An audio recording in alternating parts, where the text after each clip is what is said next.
Welcome to a Trucker's Mind podcast. I'm Eddie McGee. It's your boy K Things. We're back, man. Episode 327. Yes, sir. Let's get right into it. We had a record high today, man. It's like 110 out here in Bakersfield, and I'm pretty sure it was hot all over the country. It's like a fucking heat wave. Not really? Nope.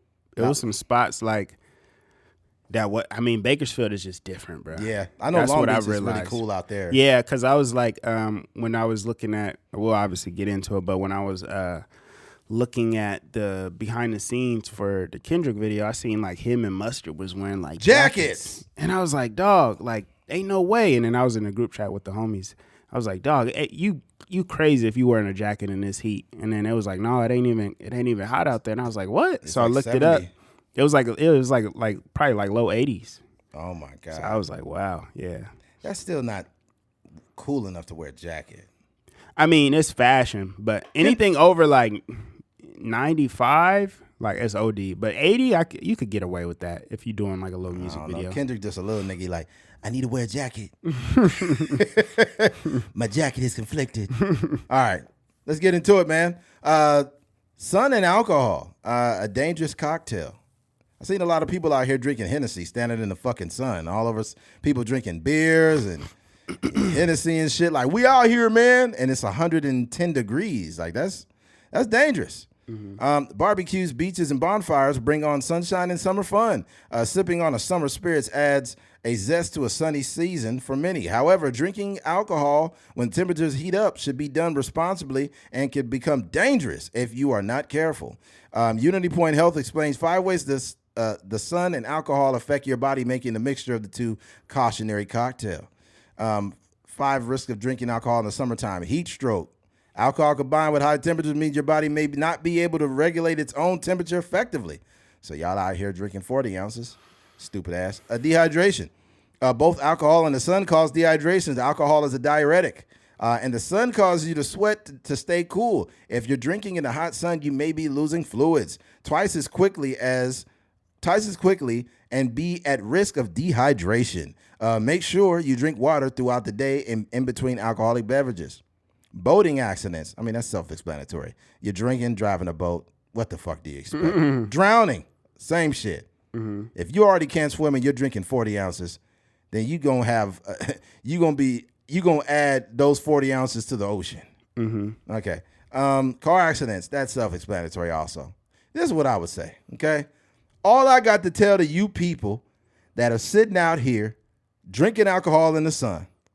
Stupid ass nigga, you a 40-ounce god. Stupid ass nigga, you a 40-ounce god. Hey, you about to die. Hey, you about to die. Let me hear you say Michelob. Say Michelob. Now stab this way. Fall down. Way. Now stab this way. Step away. Are you alcoholic? Are you inebriated? Now stab this way. Stab that way. Now stab this way. Stab that way. Bust it on the beat, ho. That's crazy. You're an alcoholic, man. Get out the sun. Get some hydration. I think anybody is a danger. If you're drinking sodas in the heat, that's not any better. You're just getting a bunch of sugar. It's not really hydrating you the way it should. That sodas dehydrate you. I remember they were working on the roof at our apartment, probably like 08, 07 or something like that. It was sweltering hot. And I'm not going to say the ethnicities of the people working on the roof, but you could probably guess. And I just remember they were just throwing down like Pepsi cans, 7-Up, Sprite, all these other cans. I'm like, dog, y'all up there like so close to the sun, like you on top of this roof working, 100-degree heat, and y'all just drinking sodas up there. That's crazy. Yeah, that's insane. Yeah. But, I mean... roofing is probably one of the most treacherous fucking jobs. Mm-hmm. Oh, my God. I think that if I had a roofing crew, I would want to create a mechanism that you can put up on the roof that's like PVC pipe, like irrigation pipe, that's really light and connected to like a big-ass tarp. Mm-hmm. So while you're on top of the roof, you got that tarp blocking people. Yeah, you need like a roof tent or something while they're working. Yeah, because that's dangerous, man. Mm-hmm. And I be hearing like on the people on top of the roof, they be having full-fledged conversations. Yeah, so they'd be loud, huh? They'd be like, oh, they got him. Then they just scraping shit off the top. You're like, God damn. Yeah. We just got our roof done recently. Hey, it man. was definitely up there being hella loud. When you hear people up there laughing and having a good time, they happy to be at work, man. So it ain't nothing else for nobody else to complain about. Because they getting fucked up on top of that roof. Yeah. It's a lot. They work fast, too. It's Hell yeah. It's all kind of like hammering and nailing and all kind of nailing. It's just like you can't sleep during that stuff. Hell no, they do it like during the day. Nah, they be up there in the morning. Early, they got there like 7:30. Yeah, knocking on the door. Yeah. Like you said, excited to be at work. You know, I'm wiping the sleep out of my eyes. They like, hey, we're ready to work. Can you imagine somebody that's like a really light sleeper? Because some people wake up for anything. Mm-hmm. If you fart too loud, they'll be like, You're like, motherfucker, damn, I just farted and you woke up? God. But sometimes those it gets a little loud up there on top. You'd be like, yeah, man. You know what's crazy? You know what's louder than what people think? What's that? You ever been to like a taco truck or like a restaurant? Mm-hmm. You know, where they have like, you know, whether they chopping meat all day, like whether they chopping chicken or like carne asada or whatever, and you hear that knife back there like whap whap whap whap whap whap. That's where Kendrick got that from. Oh, from the carne asada dude? Yeah, he got it from the taco truck. Dang. Whap whap whap whap whap. That's the sound of a knife going through an onion. Yep. But that's yeah, crazy. Man, you guys got to watch your shit, man. Don't be outside drinking. Yeah, man, stay hydrated. If you do drink, which you shouldn't drink, if you do drink, make sure you're drinking some water, because people would definitely forget to drink water when they getting drunk, and then they be feeling. That's why I like a lot of the, at least from my, third person information. A lot of those hangovers be happening because people ain't drinking enough water when they consuming alcohol. So drink you some water, especially now. You need to drink water in general, but especially in the summertime, and especially in the Central Valley, because it's extremely hot out here. This is off topic, but there's so many versions of the They Ain't Like Us. Mm-hmm. Like, imagine if they had a gay version. Oh, God. They'd be like, you thought the gays gonna let you disrespect cock, nigga? Oh, my God.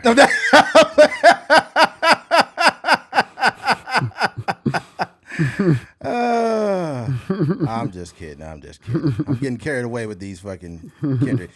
Before Kendrick had his live concert, we was already doing like a whole remake of the song the week before. Yeah. All right. Very early. Yeah, very early to the game. All right. Switching gears. Hawk Tuah. That has been a viral statement over the last week, man. What does Hawk Tuah mean? Viral TikTok video girl craze explained. A lot of people might have came across the phrase Hawk Tuah on TikTok and must have been wondering about the context. The term was used as an what the hell was it? Onomatopoeia. Onomatopoeia. There you go. For the sound a person might make while spitting. It became a viral sensation after YouTubers Tim and D Video TV posted an Instagram reel on June 11th. The YouTubers make content by asking questions to strangers they come across in the street during one such a Q&A where they interviewed two women in Nashville and asked them slightly, what's one move in bed that makes a man go crazy? And she said, let me put this on here. That makes a man go crazy every time. Oh, you gotta give him that Hawk Tuah and spit on that thing. You get me? I'm trying to see what that be like right now. Look, be like that. So you get the point. Basically, what she's saying is spitting on penises. But my thing is the Hawk Tuah thing is kind of nasty, because at that point it's mucus. Spit is fine, but if it's from the back of the throat. Yeah, if you're hawking up, if you're going hawk, if a girl's doing that and she goes hawk, I'm like, hey, don't do it. Just don't do it, please. You're going to get me sick. Yeah, you're going to give him a dick COVID. Yeah. That's a head cold.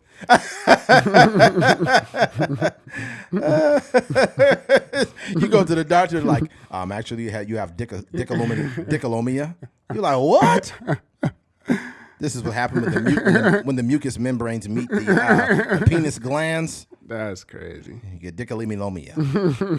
You know how when you're sick and you go and they give you like a little graph and they explain what you got and you know you're like, oh man, that's crazy. They put you on antibiotics.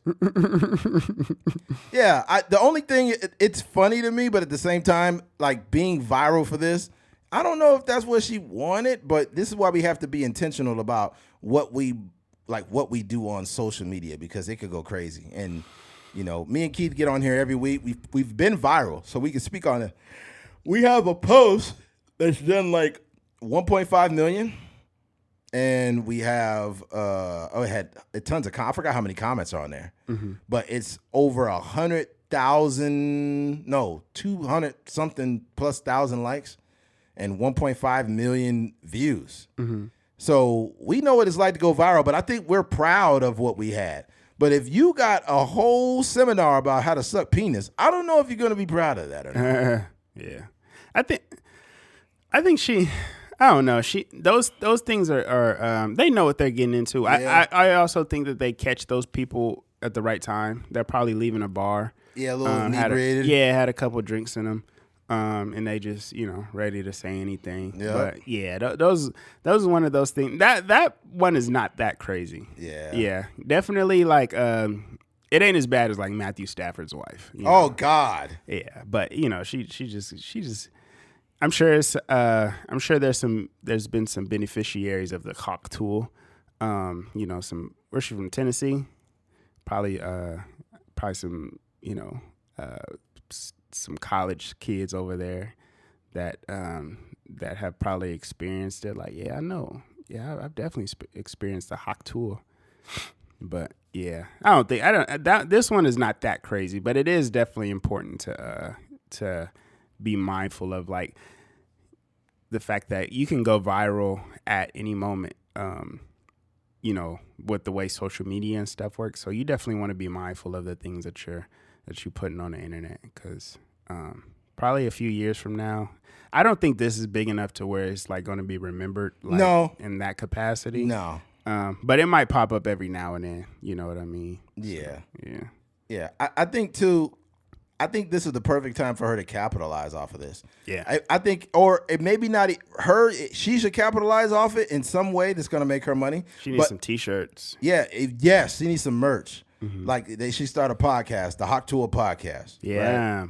Yeah. Yeah. And you got to double down on it. You got to, because it's like you either let this newfound fame just wash away or you move fast. Or she need to give like head tutorials. The Hawk Tool tutorials. That'd be crazy. That could like be a whole series in itself. Yeah. And the thing about it too is she seems like she has a pretty good personality. I don't know how that translates over to podcasting, but like once she posts a clip online, it'll be crazy. It'll be like her and Bobby Altoff having a conversation. And just Bobby, a very awkward conversation. Bobby with her, Bobby ain't spitting on nothing. She got a dry ass sense of humor. Dang. She's like I've never spit on it before. I've never spit on it. I'm actually divorced because I wouldn't spit on it. That's crazy. Yeah, if I was a company too, like a sexual wellness company, I would sell like capsules that create like saliva in the mouth or something like that. Do you remember probably like anywhere from like 07, 08, somewhere in there, they used to have like the thirst quenching gum. Yeah. Yeah. So maybe something like that. I think Altoids did the same thing, man. I don't think they even sell Altoids anymore. I don't know. Oh, no, they do. But they don't sell the flavored. Back in the day, they used to have like the fruit flavored ones and shit like that. Yeah. They don't make those anymore. Probably wasn't making them no money. Probably not. But those Altoids are something else. I guess that's supposedly that's what Monica Lewinsky was using on Bill. What you mean? She's putting Altoids in her mouth, man. Is that a trick? I don't know if it is. A head trick? But you'll have a motherfucking minty dick like a motherfucker. But yeah, I guess that's what it is. Let me see something. I'm going to put Monica Lewinsky Altoids and see if it pops up. Monica Lewinsky Altoids. Altoids. Let me see here. Boom. I'm not lying. Here it is. You guys think I'm fucking around when I say this. Bruh, did nobody say that? We just, hey, man. This is just us two here. Hey, knock it off. Knock it off, Keith. Knock it just off. two of us. All right, let's see here. It pulled up some old-ass document. Fuck. It says Lewinsky was chewing Altoids at the time, but the president replied that he did not have enough time for oral sex. They kissed, and the president rushed off. That's a lie. She was using... Here it is. Let me click on the next one. Because... November 1997. Oh, this is an old-ass article. 97. Yeah, man. Yep. Anyways, you get the point. But yeah, she was chewing Altoids, man. She was blowing the president with mints in her mouth. That's fucking crazy. Yeah. Kissing her is crazy, too. Here it is right here. Here are the Altoids she used. The original celebrated curiously strong peppermints. She was using some strong peppermints on Bill. And Bill was getting a blowjob like, Why he was playing the saxophone.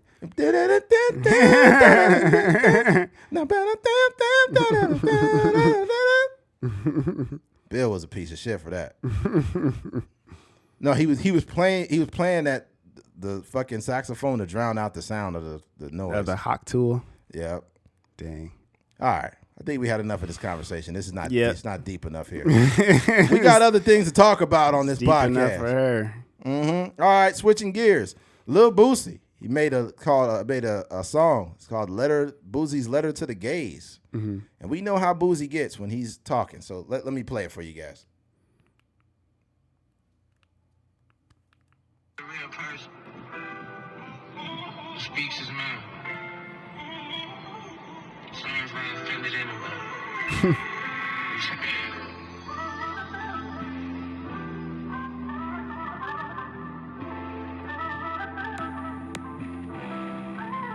I told him don't cut his dick off. Heard what Boosie said, crazy. Not a whole world pissed off. Whole world mad, even mama mad. This is fucked up. Cause I say it and I mean it, I don't give a fuck. Cause I'm real about it, saying how I feel about it. Now they in my DM, they wanna kill about it. Talking like they wanna drill about it. Cause a lot of people feel the same way that I feel about it. I told that gym to get up out the pool. Them girls been training their whole life, they ain't trained just to lose to you. Now everybody mad at Boosie Boo. The truth might hurt you, just don't fix your heart. To hate me, to hate me. Cause I won't fix my heart to hate you. Just don't fix your heart to hate me, to hate me. Cause I won't fix my heart to hate you. Just don't fix your heart. The funniest thing about it is the way it started. I told him not to cut his dick off. That's a wild statement. I ain't never heard that in a rap song. Here's the thing about Lil Boosie, man. Lil Boosie is referencing when he was talking about Dwayne Wade's son that transitioned over to a girl, Zaya Wade. But here's the deal, man. I feel two ways about this. I feel like Boosie says the unpopular thing, but a lot of people feel this way.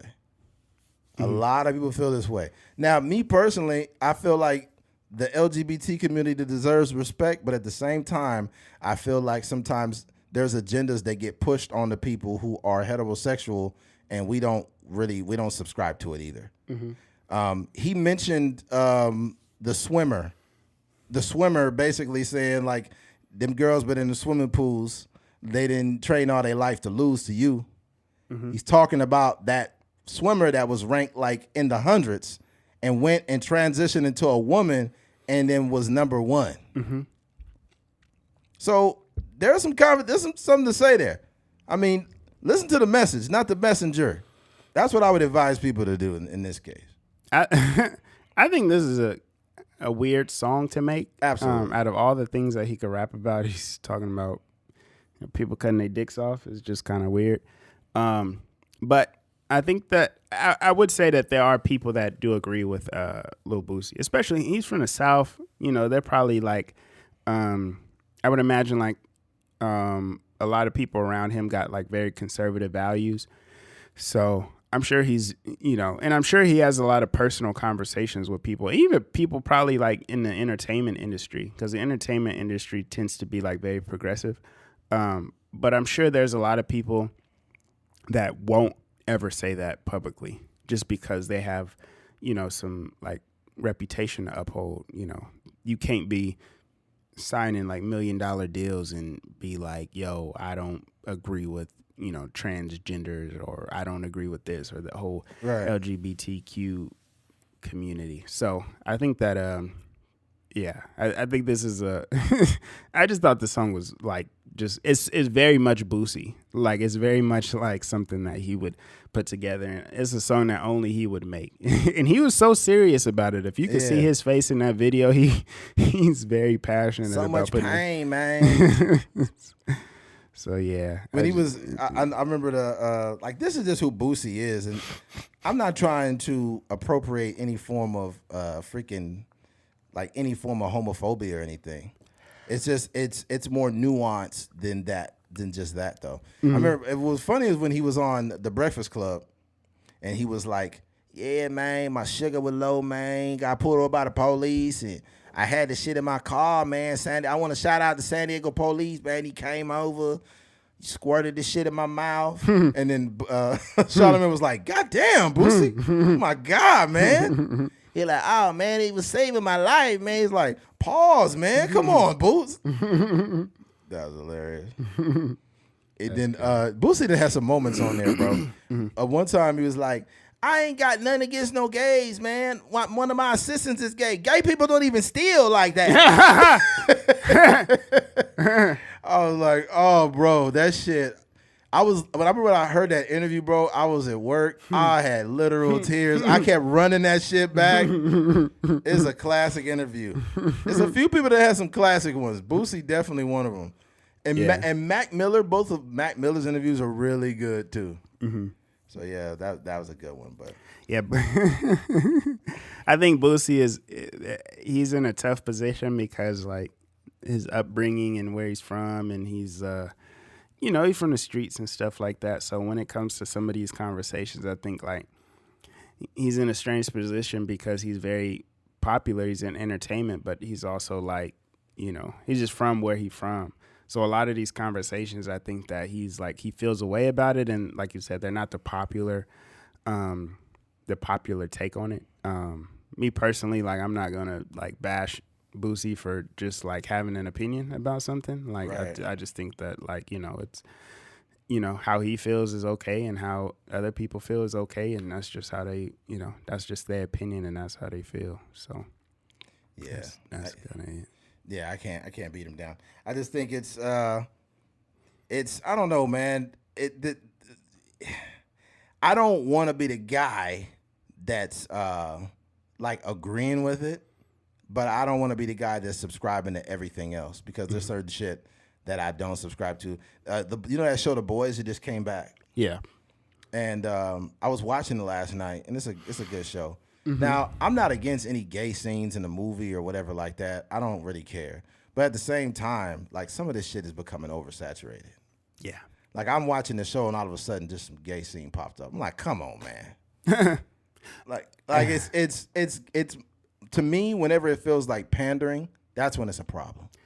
I would say like I'm just kind of very used to having or seeing like the heterosexual right. scenes in movies.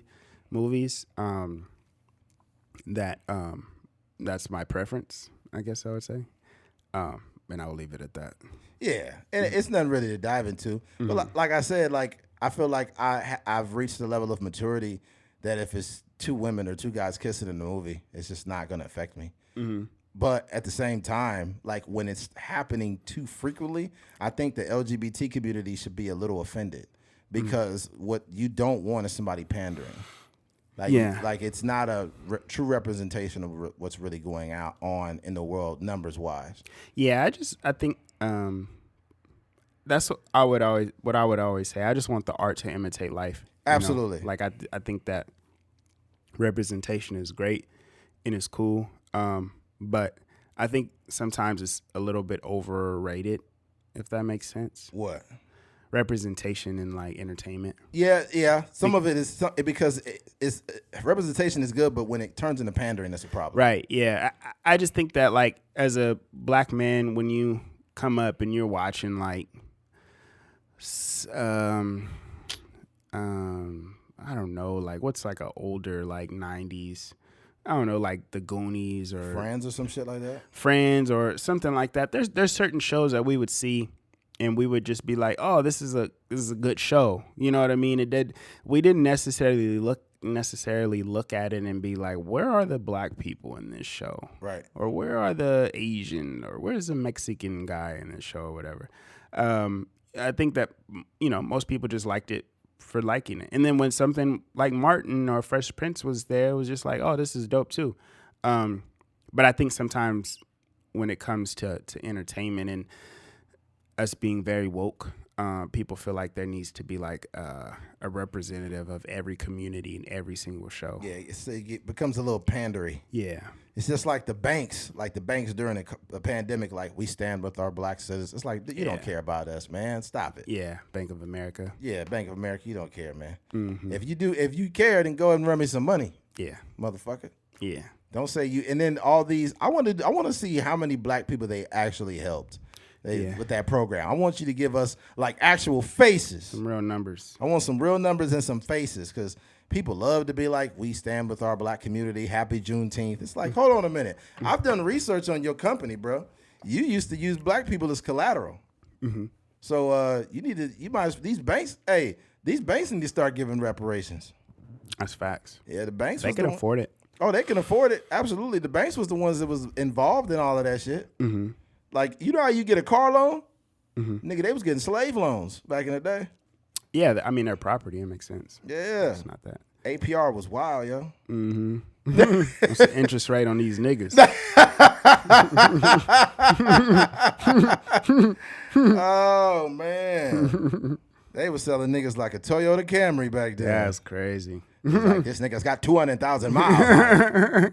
That's how all the slave masters talk. This nigga doesn't know how to read. I need a discount on him. That's crazy. Yeah. How can you sound racist? That's wild, yo. That's wild. That's hilarious. Get back here, Toby. Nobody told you could leave. I'm using the wrong time frame. I'm thinking of like those mobster movies. Oh yeah, you mixed a little bit. I mixed it up. Yeah. Yeah, see? Yeah, you mix. Yeah. You mix a little hand, see, with Kunta Kinte. That'd be crazy. You mix up the generations in the movie, and you got like slaves, and you got like, I got my Tommy gun, huh? Get back here, huh? Trying to run away from me, huh? Yeah, we got to get with the boys. Make some money. We got a heist going on over there. There's a name for that, the way they talked. It's like a transatlantic. Yes, it's transatlantic. Supposedly, I don't know for sure. I got to do my No, research. you're right. It's a transatlantic accent. No, that's not what I was going to say. Oh, what? What I was going to say is that I believe that accent was kind of created for films. Yeah. That's what I heard. But they used to announce baseball games with the same voice. Like Jackie Robinson rounds at third base. He goes on over. He comes. He's bat up the three times. He's going on home run for the Dodgers. Yeah. And then and I think what's his face? The comedian that's on fire right now. It's fucking hilarious. Damn it. It'll come to me. Mm-hmm. Well, anyways, he was talking about it. He said Jackie Robinson start hitting home runs, and he's the only black player. He's like, all right, round on the bases. Oh, fuck. He said Jackie Robinson was so good he made them change their voice. That was funny. Yeah, that's hilarious, man. Shout out to Jackie Robinson. Transatlantic accent. I think that they brought that up. Mm-hmm. That's crazy because it's wild that's a like name because I think of the transatlantic slave trade. Mm-hmm. That's wild. Transatlantic accent. Mid-Atlantic accent or transatlantic accent is consciously learned accent of English fashionably used in American upper class. Wow. So they was making so much money they had to talk different. And entertainment industry of the 19th century to mid-20th century. that blended elements of both American and British English. Specifically, it blended features from both prestigious coastal Northeastern American English and from received pronunciation, the standard of speech of England. Yo, that's wild, yo. That is like the most freaking like, what's the word you would use? Is it elitist? Is it elitism or elitist? Elitist, I say you would say. It's like the most elitist shit I've heard in a long time. Like you getting so much money that you got to talk different. Yeah. You be like, hey, what's going on? My name is Bobby. How you doing, Bobby? How's everything going fine? Huh? It's like, yeah, I just moved to LA a little bit ago. You won on Negro Leagues, huh? You playing baseball, huh? How many home runs you hit? Like, yeah, I hit 50 last year. 50 home runs. Wow. Look at that man around the base. He's going around. You're like, Not gonna sleep with my wife, huh? Hey, you're not gonna fuck my wife, huh? Yeah. Heard you guys got big dicks, huh?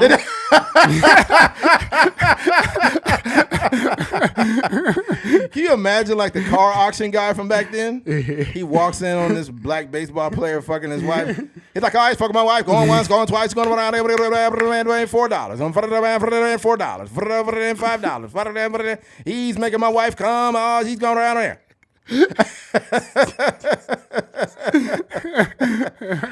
Oh, and then as soon as you walk outside, it's the paper boy. The Negro boy's fucking his wife. Read all about it.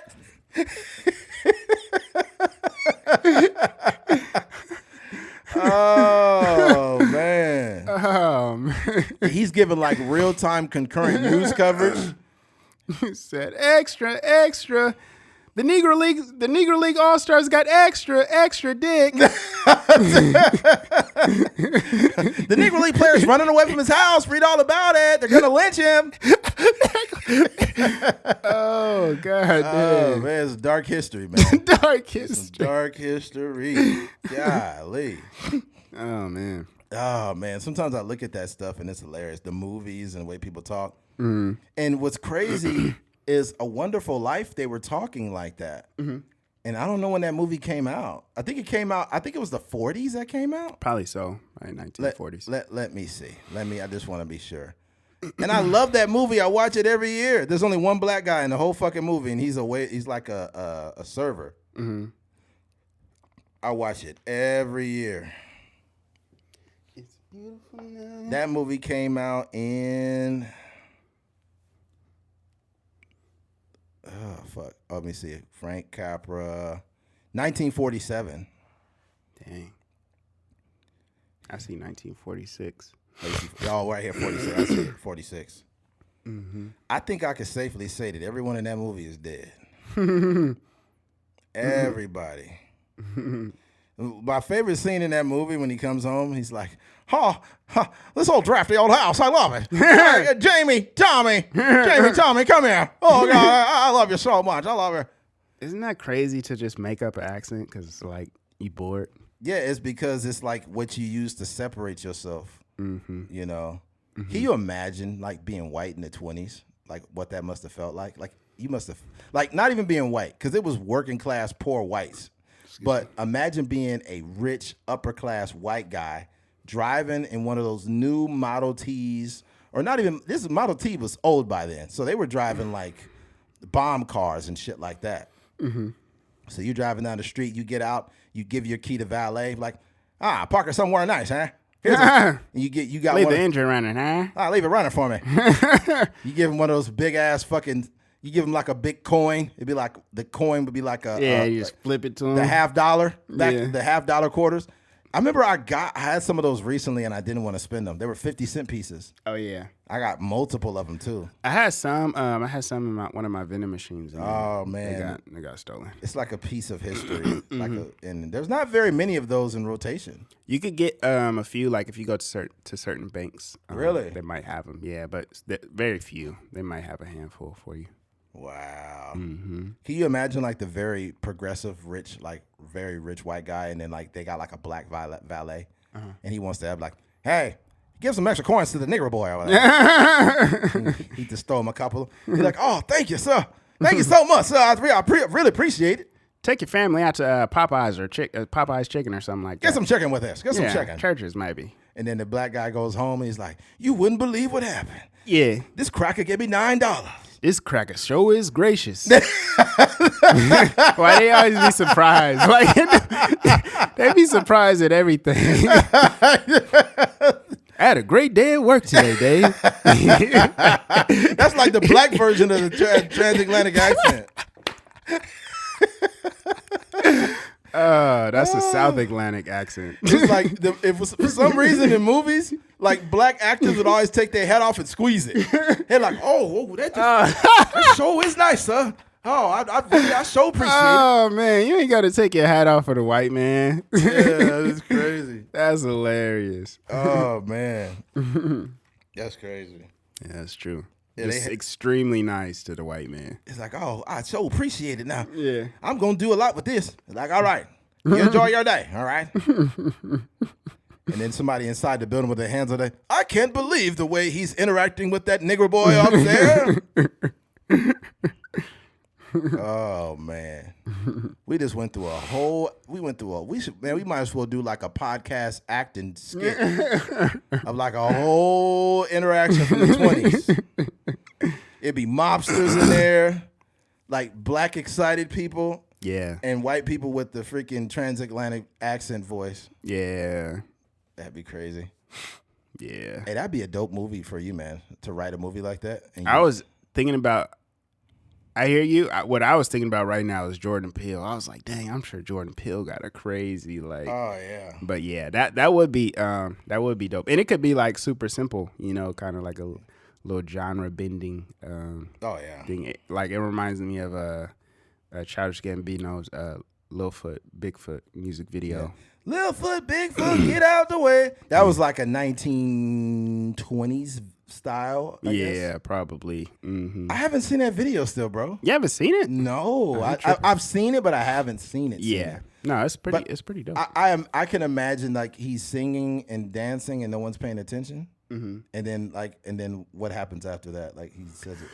Yeah, so he kind of shows up, and it seems like almost like an open mic type of feel. But I guess I don't really know how he ends up there. But basically, he knocks on there. They kind of let him into this juke joint, and then he goes up there and he kind of has like this little trio. And then he's performing the Littlefoot Bigfoot song, and nobody cares. They just in there drinking they moonshine or whatever they is, and then like basically he accidentally shoots, or the guy tries to shoot him, but I think he accidentally shoots himself, and then that's when like everybody starts to like pay attention, like, oh, this is really dope, and they dance and smile. Yeah, and the stuff. symbolism is out of control. Like that's basically like real life. Yeah, Like people, it takes extreme action for people to pay attention to something. and it's spectacle.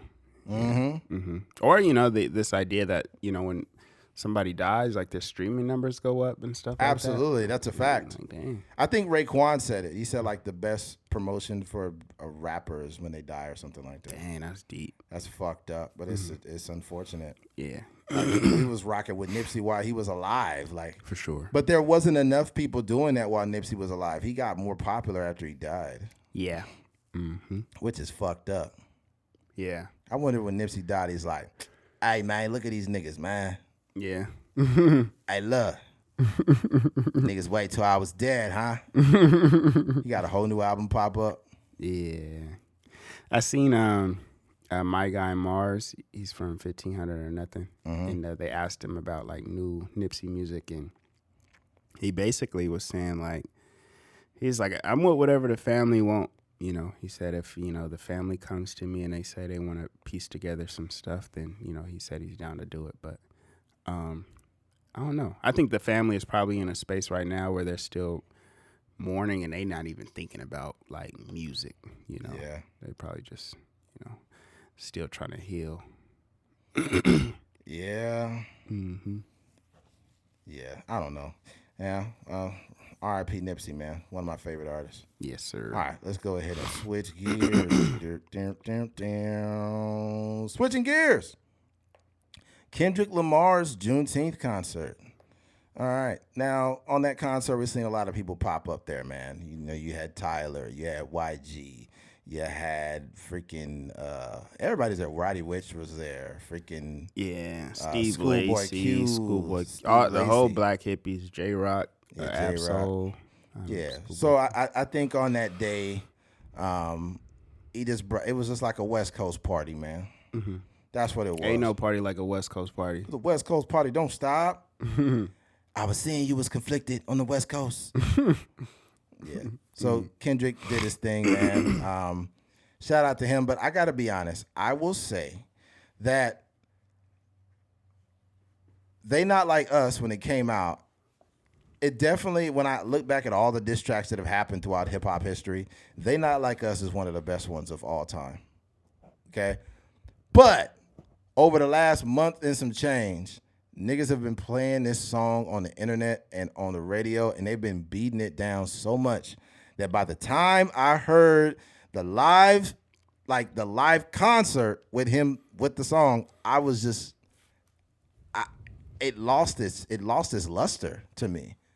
Like, I just heard it so many fucking times, and people was out there like, yo, he was going crazy, he was playing the song, and I'm like, okay, like, some people probably really felt the song still. More power to you if you still felt it. But it's other people letting the internet tell them how to feel, man, because the internet, it's been beating people down. I feel two things to be true. I feel like there's a section of people who still love the song, and it's a section of people who are burnt out on it, but they just gonna say it's super dope because he played it 5 times. And it's like, man, that I've just heard it too. It's just like the $1 Million Baby song. I hear it now, I just want to turn it off. Yeah. I think I mean, I don't know. Part of the whole thing is that was the first time he performed it live. Mm-hmm. So, although people have heard it a lot of times, that was the first time there was a concert and lights and LeBron James and people dancing on stage. So I think that was that was the thing more so than just hearing the song for another time. But I thought overall the concert was amazing. I didn't get the chance to watch it in the capacity that I wanted to. When DJ Head was out there, I wasn't super interested in a lot of the early artists that came out. DJ Head brought out a lot of a lot of rappers from LA like Rimbo and a couple other people. I don't remember all who went up there, but I was multitasking when DJ Head was out there, which was dope. I don't want to downplay what those artists was doing. But for me, I was like honestly, I'm really only here to see Kendrick. But then when Mustard came out, and Mustard brought out Blast and Ty Dolla $ign and Steve Lacy and Tyler the Creator and Roddy Ricch, I was like, oh, this is dope. I think for me, I'm just a fan of the concert experience. I'm a fan of Community. I just like the way it was filmed, where it felt like if you're watching it on Amazon, I was watching it on my TV. And it felt like I was there. It felt like I was sitting in 100 level, 200 level seats where I could dang near touch Kendrick Lamar, touch the people that was on stage. Bro. It's Pride Month. So he was conflicted to touch me. Nah.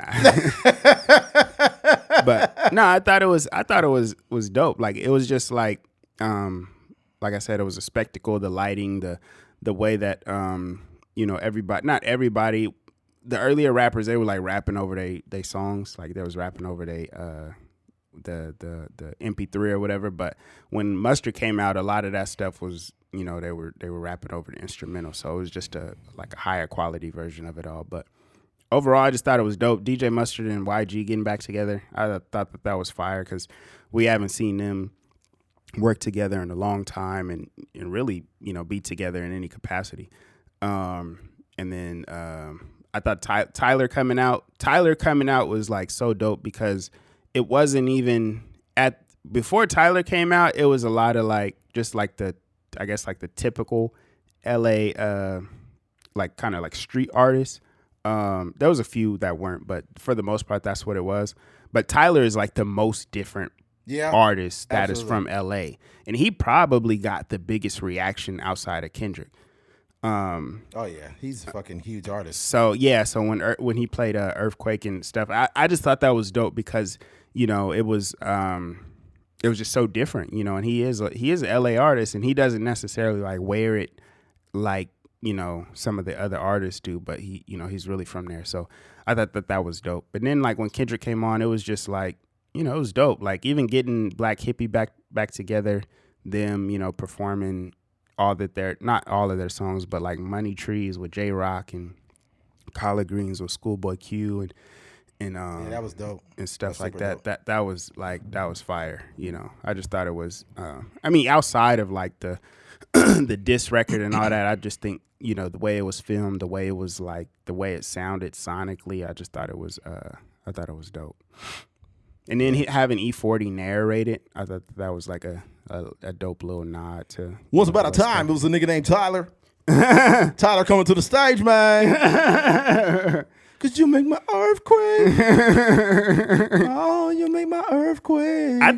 I think Tyler was surprised because he was like, y'all know this song? Like, y'all know? Like, he was asking the crowd, like, y'all know? And they were singing it word for word. Of course. I think that some people, and maybe I'm talking out of my ass, but I think even people who are wildly successful have a little bit of imposter syndrome. Yeah. But maybe he feels that way in compared to Kendrick. Because Kendrick, first of all, Kendrick's damn near 40. So there's an age gap there. And it seems like Kendrick is like sensei. Because that's what Schoolboy said. Mm-hmm. Schoolboy said, I'll never be better than Kendrick. Kendrick is like my sensei. Mm-hmm. And actually, what's funny is Schoolboy is older than Kendrick. Yeah. I'm only a year older than Schoolboy Q. Mm-hmm. Yeah, you sweating over there. Damn. That's hot in here, bro. You sweating too. Take that hat off. But I'm sweating on I can hide it. I'm hiding my sweat. That's the only difference. Your dreadlocks, they come, you consider those dreadlocks now? Yeah, they getting there. You gonna do it? Yeah. You need to, man. You might as well. Mm-hmm. You need to get them twisted up. Yeah, I had them twisted, but I wash my hair. So usually when you wash your hair, it's all the. Dang. Come out. Yeah. You gonna be looking like a Bay Area nigga. They'd be like kids at the school I work at. They'd be like, shake your dreads. I'd be like, you don't know how like crazy that sound. I remember telling a grown man to shake their dreads. Hey, E40 says things so passionately that he was like, Jesus Christ had dreads, so shake him. Nigga, I went straight to Google. Did Jesus Christ have dreads? I went straight to Genesis. Yeah, like, you reading through there? Said hair of wool. I think he did have dreads. E40 is dope, man. Next, he put like Jesus was from the Bay. Oh, that's crazy.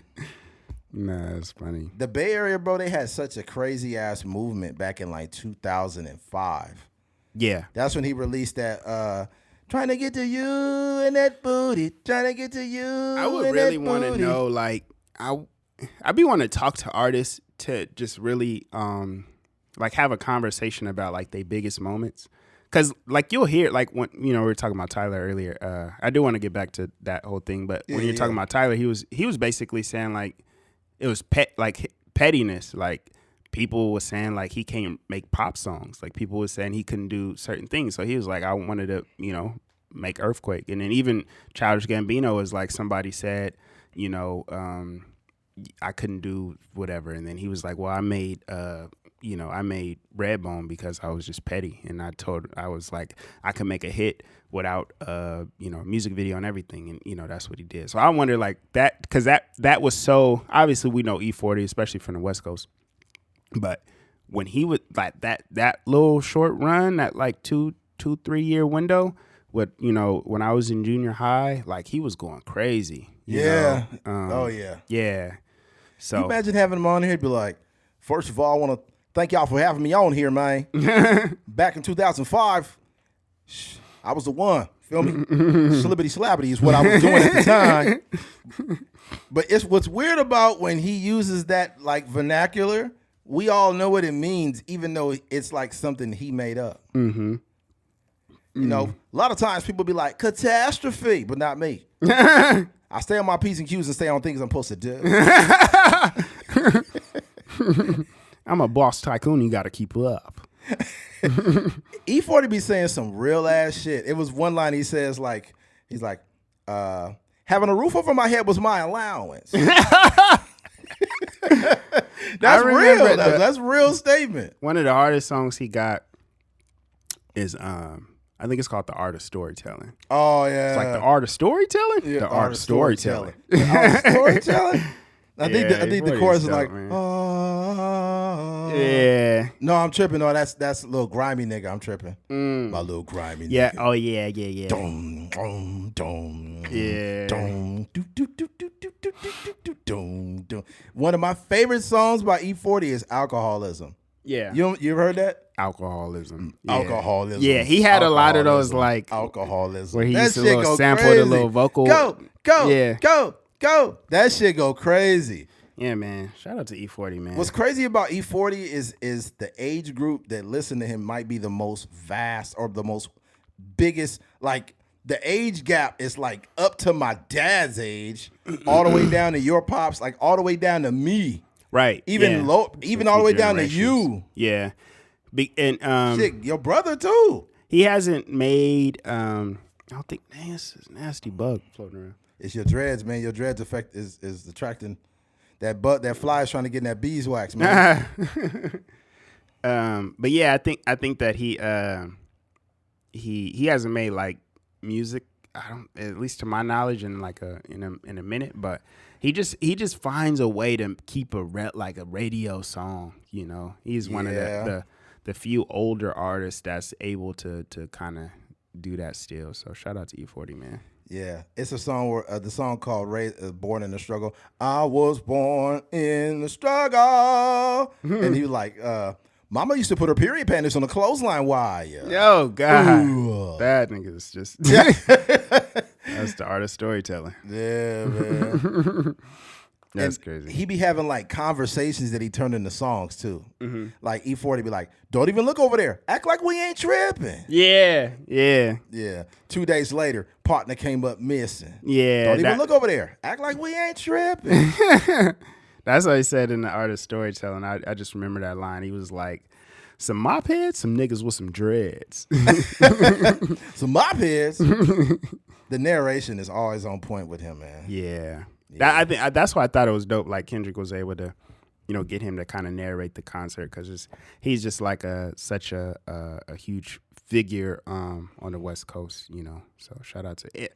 From an independent hustle to now he's doing alcohol and different frozen foods and stuff. Man, like that. E40 got burritos. E40, I think what's smart about E40 is he leveraged the area in which he lives. So it's a lot of Filipinos and Asians out there in the Bay. So he got lumpias. E40 got lumpias. E40 got wine. E40 got ice cream. E40 got hot dogs. E40 got burritos. E40 got beer. This dude is like everywhere. He got a page called Goon with the Spoon where he be cooking food. Yeah.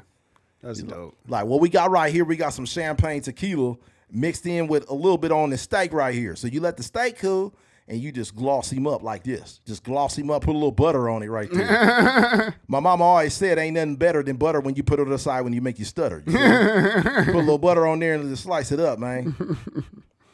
Yeah, we love E40 on this side. For sure, man. yeah. Hopefully we get him on the pod one day. Yeah, I know. That'd be decent. I would love to sit down with E40 and La Russell at the same time.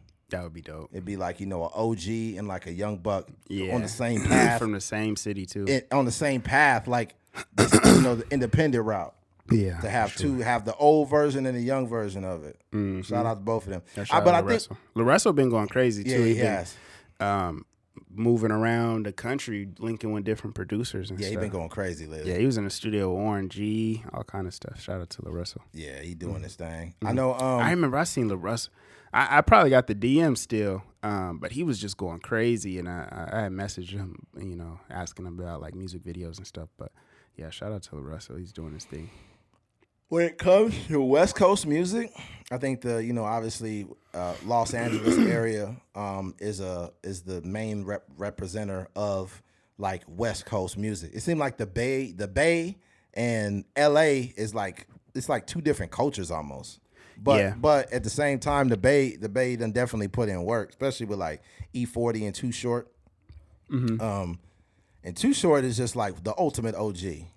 Yeah. He like the ultimate OG. He the only one that could get away with like misogynistic rap, nigga. Yeah. I met this bitch the other day. I said, you want to get my number? I said, no way. We went to the store. She was a whore. Backhander. Then I went back to the store. I said, bitch, what you looking at me for? I got money. Never. That's not even a real song. I just made that up. Damn, you're a real rapper. Yeah.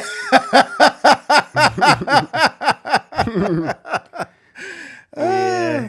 Somebody was listening like, oh, what song is that? Yeah, LA is just I think probably LA, Atlanta, and New York have just the most artists, you know. Larry June is cold too though. He's from the Bay, from the Bay Area. What city? He is from damn. I think he's from Frisco, I believe. Oh, okay. Yeah, I believe he's from Frisco. Yeah, shout out Larry June. Larry June is doing his thing. Good job, Larry. Yeah. There's a couple rappers from Sacramento like Mozzie and oh yeah, stuff like that. Yeah, shout out to Mozzie. Let me make sure. I think Larry. I think he is from Frisco. Larry Jam. Yep, San Francisco. That's dope. Yeah. Yeah. The people just clump the Bay together. But the same they do the same thing with LA. What they call LA is like LA County. Yeah. Damn, baby got back. Looking like something that a nigga might cap. He take up, huh? What I was gonna say earlier about Tyler the Creator. I think what happened with him when he came out was I think that he probably obviously seen a lot of the artists that came on before him and was like, this is not really like we would never really be in the same like. We're not really in the same world. You know, he got a song with like Ty Dolla $ign and stuff like that. But some of the other artists like Rimble and stuff like that, like I don't really see a world where they would like be on the same ticket unless it's like a huge festival or something like that. Yeah. Or like, you know, they wouldn't really go on tour together and stuff like that. So I think with him, what probably happened is like he came out after all them, you know, rappers and he was just like, oh, y'all mess with me too? Like this is more like a festival crowd than it is like a pure just like West Coast. That's one thing I would say. I think because Kendrick is from there, from LA, I think he's seen a lot of representation from LA, which is fine.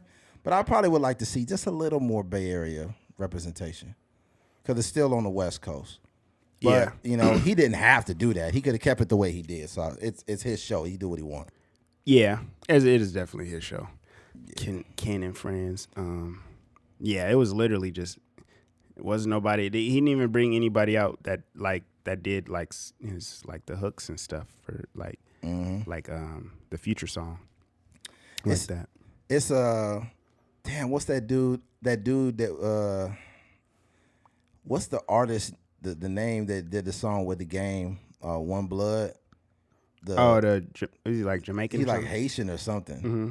He did that song live, bro. I felt bad for him. I do remember that. He's like, one blood, blah, blah, blah, blah. He literally did that. Yeah, you can't do a sample live. No.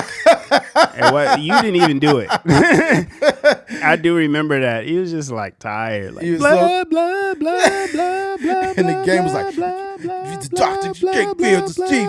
Tell with the tap, man. Shit. Motherfucking did the motherfucking yeah. That song was so hard. Oh yeah, when that song dropped, I was like, bruh. People giving the game shit for not being there. I mean, I don't think it was his choice. Yeah, and it was like, and the thing that's crazy is people just create narratives. Like we don't know what's going on with Game. Nobody knows, and that's the thing that I don't like. You know, he got on there and he had to explain himself. But then I did see somebody else that was like, yeah, he knew not to say too much. Like, yeah, I seen that. I seen that. So I was like, I would say that.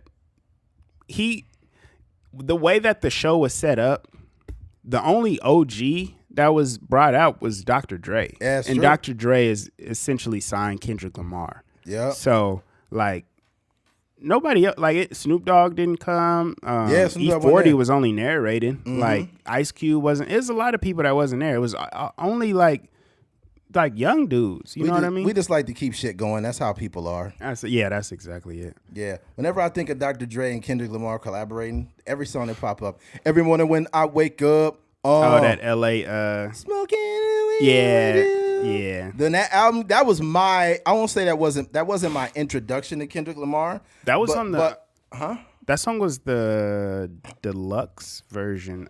I think the single came out, but it ended up on the deluxe version of Good Kid, Mad City. Yeah. Mm-hmm. That wasn't my introduction to Kendrick Lamar, but that was like my wake up. Like, okay, yeah, this nigga here. Yeah. Because before he had Section 80, which was dope. Section 80 was fire. But then when this album came out, and it had the swimming pools on there, that shit was stupid. Yeah, that song. What is the name of that song? But I know a song you're talking about. Every morning when I wake up. I don't know how the songs go, but yeah.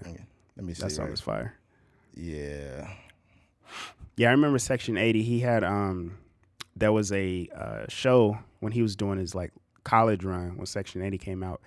He did a show at UC Riverside, and I seen him there, so it was pretty dope. Good Kid, Mad City.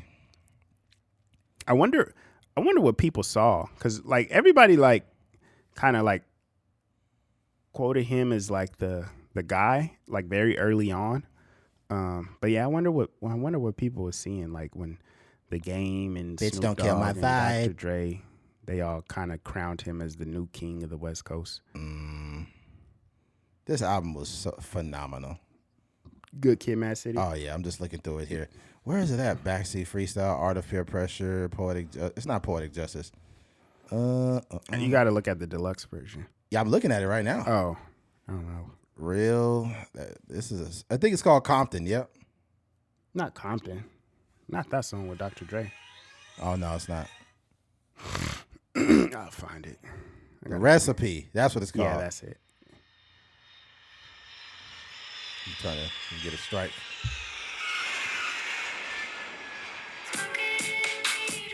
All right, that's the best I can do. Yeah, because you only get a strike. What do you get, 15 seconds?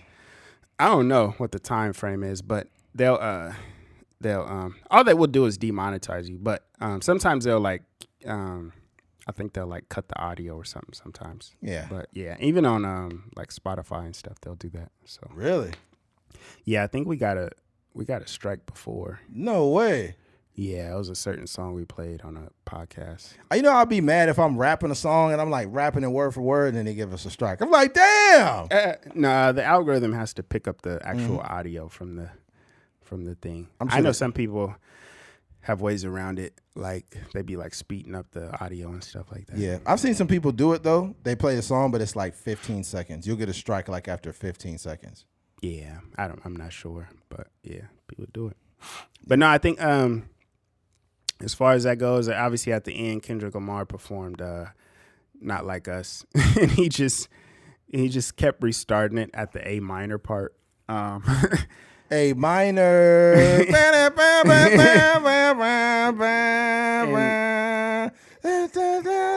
not like us. It got to the point where he stopped rapping. Nah, he was rapping the whole time. No, he wasn't, nigga. He was just stopping and putting the mic out. Yeah, and you know what I think too, and I want everybody to go back and watch it. I don't know if it's something on Amazon, but there's certain words that he was not saying in that song every single time. That's how he performs.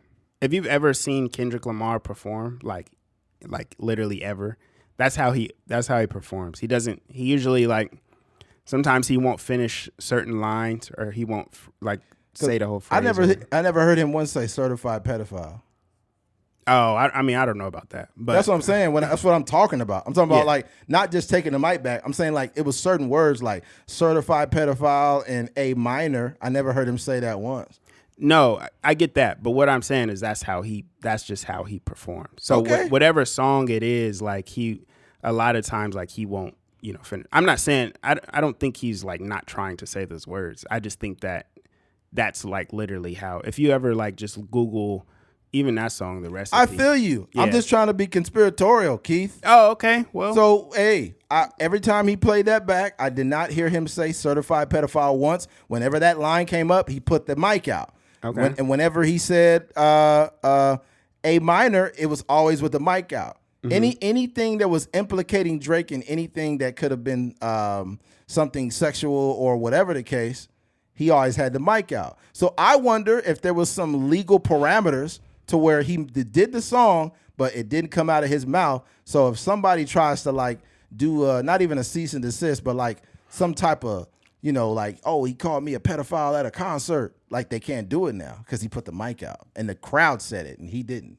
He has a song saying it, a #1 song in the country. But it's on Amazon.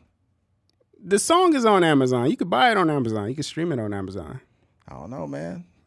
Like I said, man, let me be conspiratorial. Hey, man. Let me live, goddamn it. Anyways, yeah, it was. I thought that was fire. Playing it back like 5 times. I was watching. I watched the concert. So when Mustard's part was on, I was able to watch that at home. And then when Mustard went off, I had to go. I had to work at the church. So, God forgive me for this, but I'm in the. It's just choir rehearsal. It ain't nothing crazy. Nigga Keith was in church like A minor, certified pedophile, certified. And then it like the website crashed and it got crashed on that lyric. It's like certified pedophile. They was talking to me too, like, hey Keith, can you turn up the microphones? Or I'm just like not even paying attention at all. Yeah, so. Keith is in between like certified pedophile and it's like take me to. Oh, it's just crazy, yo.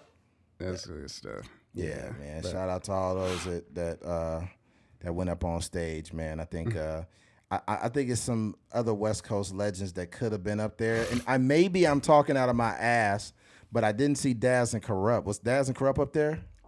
No, I'm like literally no OGs was up there except Dr. Dre. Yeah. Okay. Only younger guys, only, artists that have like current music out. So yeah, that was Baby Keem was there, right? I don't know if I seen Baby Keem. Yeah, I think he might be one that wasn't there.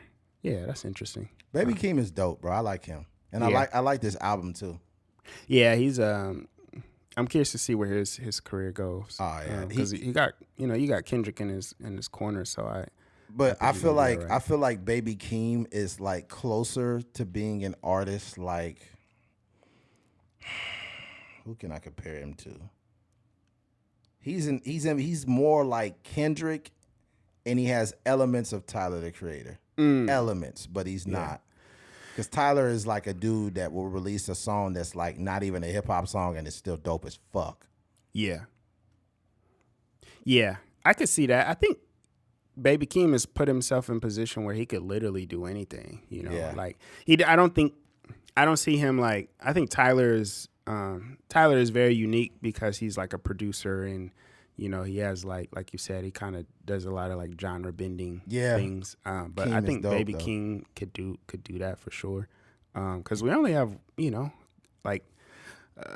really like one body of work. Yeah, Baby Keem will be talking like, "What you talking about, bitch? I like burgers. Yeah, I am attractive. I like burgers, bitch. I like hamburgers, bitch." You be like, "This is dope."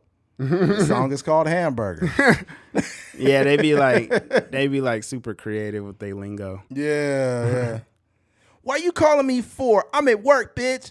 I like when Kendrick be like, if I gotta slap a pussy ass nigga, I'ma make it look sexy. They won't take me out my element. No. I think there's certain things that that Kendrick gets from Baby Keem too. Okay. Because I heard it's unreleased song that came out, and I was like, yo, that definitely sounds like Baby Keem wrote that shit. The only thing is the reference tracks usually go the other way. Like Kendrick got like 5-6 reference tracks for songs that he wrote for Baby Keem. Yeah. Yeah, well, it's a song, it's like, I'm the type of nigga that gets sexy on that bitch. On that bitch. And it sounds like Baby Keem wrote that. Mm-hmm. So I don't know. Yeah, I don't believe that. I think that if anything, Kendrick wrote all Baby Keem raps. He probably created that whole like pattern or like kind of sound. Possibly. Mm-hmm. All right. Enough about Kendrick. Switching gears. Reggie Jackson opens up about struggles he faced as a young black baseball player. We're going to wrap it up with this one. It was just a horrible fucking story that Reggie Jackson had. And I mean, as black people, right, we understand that these realities existed for our family members that grew up in the 60s and 50s and things of that nature. But I think society and the educational system did such a great job of hiding these narratives that people are like, what do you mean? There was no racism in the 60s. It ended with slavery. And it's like, you've been brainwashed by you've been brainwashed by literature and things that are not accurate with what black people went through, especially professional athletes. And in this case, Reggie Jackson. And there was so many heartbroken people that heard this story. Mainly white people, like, just disgusted. They was just like, I can't fucking believe that this happened to Reggie Jackson. Mm-hmm. Right? But here it is. Baseball legend and Hall of Famer Reggie Jackson returned to Rickford Field in Birmingham, Alabama this week and recounted the horrors of racial abuse he was forced to endure there during his time in the leagues. Jackson, 78, he's only 78, by the way, was just 21 years old when he joined the Birmingham A's as one of a few black players in the minor league baseball team and at the height of violent racial strife in American South. Fortunately, I had a manager and I had players on the team that helped me get through it, but I wouldn't wish it on my worst enemy, Jackson said on Fox Sports panel for the Negro Leagues game. He said, I walked into restaurants. Matter of fact, we could just play it here. I'll just play the audio for you. Reggie, the baton has been passed for over a century here. We've been talking earlier about if it wasn't for the Willie Mays, the Jackie Robinson, the Reggie Jacksons, the three of us wouldn't have an opportunity to play. How emotional is it for you to come back to a play that you played with one of the greatest teams around? Alex, when people ask me a question like that, it's like coming back here is not easy. The racism that I played here, when I played here, the difficulty of going through different places where we traveled. Fortunately, I had a manager and I had players on the team that helped me get through it. But I wouldn't wish it on anybody. People said to me today, I spoke, and they said, you think you're a better person? You think you won when you played here in Concord? I said, I would never want to do it again. I walked into restaurants, and they would point at me and said, can't eat here. I would go to a hotel, and they say, then can't stay here. We went to Charlie Finley's country club for a welcome home dinner, and they pointed me out with the N-word. He can't come in here. Finley marched the whole team out. Finally, they let me in there. He said, we're going to go to the diner and eat hamburgers. We'll go where we're wanted. Fortunately, I had a manager, Johnny McNamara, that if I couldn't eat in the place, nobody would eat. We'd get food to travel. If I couldn't stay in a hotel, they'd drive to the next hotel and find a place where I could stay. Had it not been for Raleigh Fingers, Johnny McNamara, Dave Duncan, my uncle, Joe and Sharon Rudy, I slept on their couch 3-4 nights a week for about a month and a half. Finally, they were threatened that they would burn our apartment complex down unless I got out. I wouldn't wish it on anyone. The year I came here, Bull Connor was the sheriff the year before. And they took minor league baseball out of here because in 1963, the Klan murdered 4 black girls, children, in 11, 12, 14 years old at a church here and never got indicted. They were from the Klan. Life magazine did a story on them like they were being honored. I wouldn't wish it on anyone. At the same time, had it not been for my white friends, had it not been for a white manager, and Rudy, Fingers, and Duncan, and Lee Myers, I would have never made it. I was too physically violent. I was ready to physically fight I'd have got killed here because I'd have beat someone's ass, and you'd have saw me in an oak tree somewhere. Reggie, I can't even imagine. It's awful you had to go through that, but appreciate you sharing. Yeah, so you get the gist of it. Because I just let it play so you guys could hear it from his mouth. But you got to understand, he played baseball in the late 60s, and he retired in 1987. So I was 2 years older when he retired. So his treatment from the time he played baseball to the time I was born, that was not very far. So when people say things like, you know, black people, they just tend to always talk about racism or they always talk about this or that. Here's what I would advise you to do. I would advise you to think deeper because, you know, the whole conversation of race gets very exhausting, especially when people talk about these things irresponsibly. But I do want people to understand black people went through a fucking lot and still do because there's a residual effect whenever you go through things like that. It didn't stop. Damn, this fucking bug, dude. Jeez.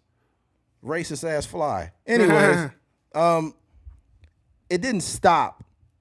I know this motherfucker didn't go in my mouth. I know damn well he didn't fucking go in. Golly. Fucking fly trying to silence me. One of those nigger flies. Anyways, no, man, it wasn't that long ago. You know, Chris Rock's living mother got her tooth pulled from a veterinarian because they wouldn't pull teeth from black people at the dentist. Like, this is the real world that was not that long ago. So people need to really understand. And I think it's shocking when you hear from a Hall of Famer like Reggie Jackson, and it's alarming. And I just seen a bunch of TikToks, and it's just white people pissed off. Like, I can't believe this shit happened. I think that there's two different groups of thought. There are like some people that are like, oh, like that was a long time ago. Black people need to get over it. And it's white people that's like, that's fucked up. I don't care when it was. Mm-hmm. You know what I'm saying? I think, and shout out to the people that actually give a shit. Mm-hmm. But yeah, man, there's a long line of those things happening to Jackie Robinson and athletes before them. Yeah, Jackie had it the worst. Mm-hmm. Jackie had it the worst by far. Yeah, I think that the biggest thing with these conversations is you don't necessarily like. I'm not one that just goes online and blames like white people for like this my current state. You know, I'm not blaming white people for the amount of money that I make or don't make or the jobs or the resources or whatever. I just don't live in a world where I just blame everything on white people. Right. Same here.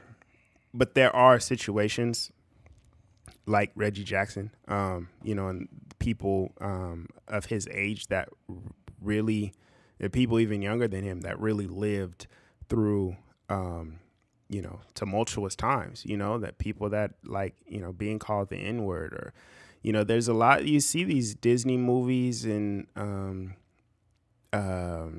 what's the Glory Road, all these other, movies like that, or just different movies where like, the first black athletes on certain teams and first, all black teams in certain spaces and the stuff that they had to deal with. This stuff is not really fabricated. Stuff is they're just pulling from, real life situations. So when you see like what's the guy that ran track? Jesse Owens. Oh, yeah. bad. See that those made stories. They made him go through the kitchen just to go to a restaurant. Yeah, he just win freaking gold medals, in the Olympics, and then he has to come back to just racism. So I just think that, I just wish people would listen. I would listen to other people's experience, because even outside of just racism, everybody has an experience, and everybody's experience is valid when it comes to like how they've been treated.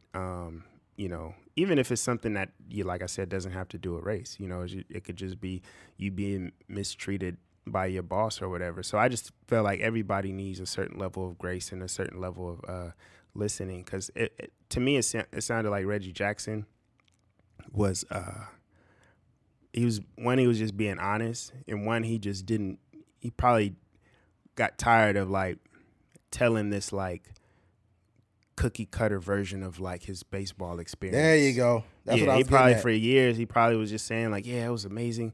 We had a lot of success here and all this other stuff. And he was probably like, man, to be honest, like this is hard. This to be is terrible. Here. Yeah, I had a lot of trauma being here, and if it wasn't for a few people, my time would have been worse than it was. So, listen. That's all. I think what made it worse is the fact that they came back to that field, and I feel like going back to that field it's literally bringing back so many memories that it would be inauthentic for him to speak otherwise. Yeah. And I think, first of all, I'm a believer in two things. I'm a believer that you don't have to vomit all of your negative experiences on people, but I think it's also important to share your experiences at time when you've articulated them well and when you can deliver them in such a very direct way like he did. Because when you talk about, racism back then was very overt. Like he said, the nigger can't eat here. The nigger can't stay here. And he said he's lucky he had a good manager in McNamara and teammates that would not eat or stay places, because a lot of it's some black baseball players where they be like, the nigger can't stay here. They be like, you heard him, go to the bus. Tell that nigga to sleep on the bus. And they're like, all right, I'll tell him, hey, there's no Negroes here, bro. You can't stay here. Yeah, dang. No, you got to change the voice. Sorry, man. Too bad. Niggers can't stay here. You got to go to the bus. Reggie. Sorry, Reggie. Can't stay here. Well, no, that wasn't long enough. I say Jackie Robinson was the last transatlantic voice. It's like, sorry. See? Sorry, Jackie. Sorry, 42. Yeah, 42. I love the way you round those bases. Stay away from my wife. Can you imagine being a black man getting busted having like sexual relations with a white woman back then? That'd be dangerous. Oh, you're dead, bro. Yeah. You're so dead. It better be worth it. That's so regular now. Yeah. There's so many black dudes messing with white girls now. It is insane. Yeah. That might be. Do you think that's probably the most mixed scenario? Is a black guy and a white? Yeah. Or is it another one? Is it like another? Yeah, I would say black and white. I mean, I haven't been everywhere, but I do know like there's a lot of white and Asian mixtures. But yeah, definitely black and white. There's a lot of black and Mexican couples out there as well. Yeah. But yeah, probably black and white is the dominant mixed couple. And it's usually one way. Like I don't know. I've been seeing some black I've been seeing some white dudes pulling some chocolate these days now. Yeah. Yeah, I'm seeing it too. Trevor out there getting Kanisha now. Shout out to Trevor and Kanisha. Yeah, you're like, I'm gonna hit y'all back. I gotta get with my man Trevor. He about to go buy me some pasta and lobster. I got a white boy in my roster. It's like, dang. Yeah, it's the crazy part is that people were literally risking their lives to be with like white women, and now it's just so regular. They need to put some respect. There need to be a history lesson for people that are in mixed. It actually started the other way though. It was a white man with a black woman, and they made a movie about it. I think it's called Love. Oh yeah. And it was like a whole like courtroom thing, like love versus something. You know what I'm talking about? Yeah, it was a movie that came out about that. Yeah. Let me see. I remember it was like a whole court case. Because I think it was illegal for them to be like in a relationship or married. Interracial relationship was illegal for a long time. Mm-hmm. Hold on, let me look that up. I think it. Let me see. Hold on. Because the guy's last name was Love. Yeah, Virginia 3. A unanimous court struck down state laws banning marriage between individuals of different races, holding that these miscegeneration statuses violated both due process and equal protection clauses of the 14th Amendment. Loving. Yeah. 1967. Mm-hmm. God damn. Dang. That's not that long ago. I will say though that that's 1967 in Virginia. Mm-hmm. So that's dang near the South, So it's a little bit different. I would imagine there was some like full blown couples, mixed couples that like was in probably, California. Yeah, and I'm only speculating, but I could imagine all like the white hippie girls like it's totally cool here. Like we're just having a good time. Yeah. like Daquan, he's just like, he likes to smoke weed with us, and yeah, it's a fun time. We exchange sexual energies. Yeah. We lick frogs and you can just hear him that 60s music. It's the time of the season. Bloom, bloom, bloom. Yo, 60s music was different, bro. Yeah. There's like a playlist that's like a Vietnam playlist. And it just like all the music from that time capsule. Yeah. And I was listening to it, and I feel like you could look up stuff and you could like read literature and books and stuff from that time and watch documentaries, but like nothing really throws you into that time period like the music. Yeah, because the music tends to be the pulse of like what's really going on, especially when you got, you know, artists that are like, you know, just passionate about, you know, the world and human beings and stuff. There was I was watching this documentary on the Beach Boys. And you were telling me about it. Yeah, and I was telling you basically they were making a lot of music, and you know the Beach Boys and like fun. You know, it's just a lot of like very pop like music about nothing, about surfing and penalties. Surfing USA. Yeah. So, but there was a time when like the world started getting real. Like, you know, they were going to America was going to war, and you know it was just civil rights and stuff like that, and a lot of the music started to reflect all of that, and they were still making that very pop music, you know. So they everybody's gone surfing, except for the blacks. Oh dang, the blacks can't swim. Gotta take it back.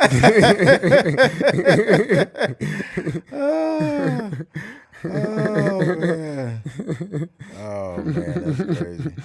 What's the other songs they had? Surfing USA was one, right? Yeah, I'm not super familiar with their catalog. I'm not going to act like I am, but yeah, they had some hits though, for sure. Yeah, the Beach Boys. I know Kevin Love is like the son of one of the members. Really? Yeah, you didn't know that?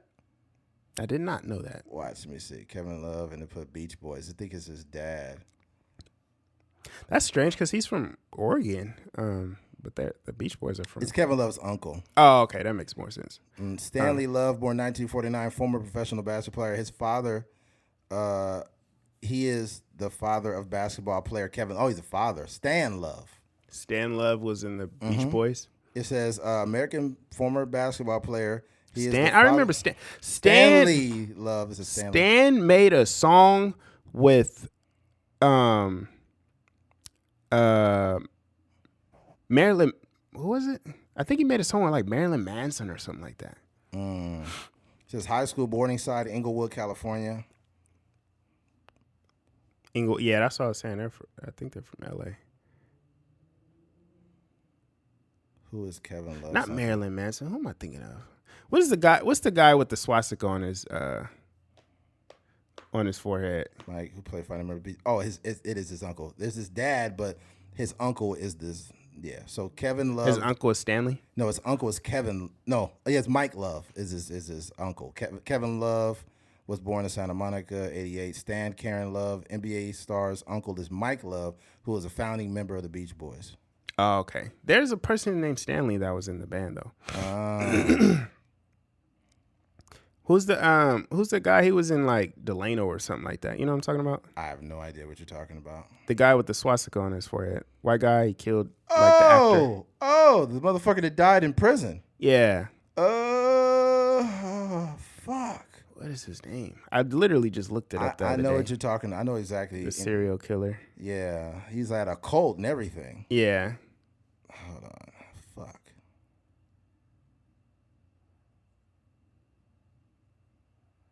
Let me see if I can find Charles Manson. Charles Manson. Yeah.